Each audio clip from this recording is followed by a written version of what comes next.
style of electronic music that I make is most commonly referred to as chip music. That's a reference to microchips, sound synthesizing microchips like used to exist in early generation home computer hardware and video game hardware. And in a nutshell, the practice now is a lot of musicians are discovering that these old machines had a pretty distinctive and interesting sound that isn't really heard that often anymore. And while there is a truthful argument that the sound is very primitive and very sort of brash and very basic sounding, there's also a counter-argument that that can be kind of interesting and that can be aesthetically kind of a cool thing to explore. I happen to use the Nintendo Gameboy as a preferred platform. You can see one of these right there. This is Gameboy number 8 in my arsenal.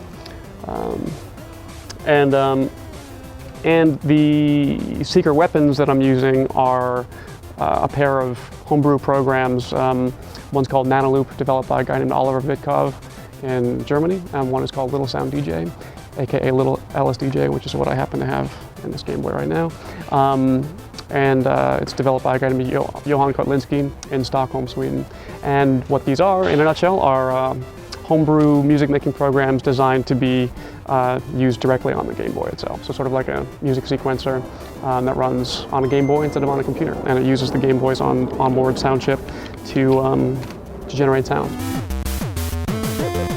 It's tough to really say, it's tough to cite any single thing that got me into wanting to make music or perform it. Took a couple of years of piano lessons as a kid, wasn't so good at that, never practiced, that kind of thing. And picked up guitar sort of by ear. My dad was a guitarist and had a couple lying around, and so I picked that up by ear when I was a teenager, was always in bands from then on and stuff like that. In terms of chip music in particular, I had always really been interested in the sounds, in the sort of aesthetic of old video games. I played a reasonable amount of games as a kid, but I wouldn't have ever considered myself like a really die-hard gamer. But I always really was fascinated by the sound and the visual aesthetic of these old games. And so it always sort of been kept in the back of my head when I was doing music and playing in bands and exploring different, instruments and whatnot. I think I always had a sort of desire to get back to those sounds and learn how to get involved in them and to manipulate them. And so when I discovered Little Sound DJ and Nanoloop, these are the two homebrew programs that I use for the Game Boy, I was instantly really excited about what they implied. And if it hadn't been for those, I probably would never have actually followed through on the impulse to do chip music because I didn't really think it was possible. I co-administrate 8-Bit Peoples, which is an artist collective.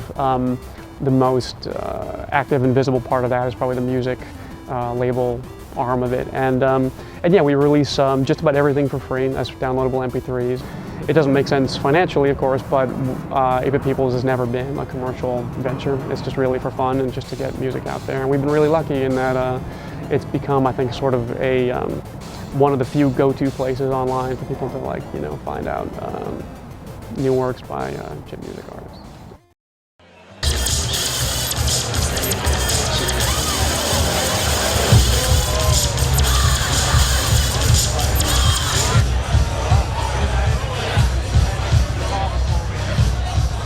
How's it going, everybody?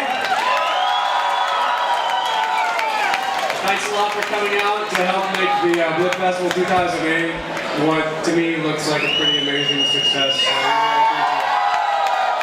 enough talk.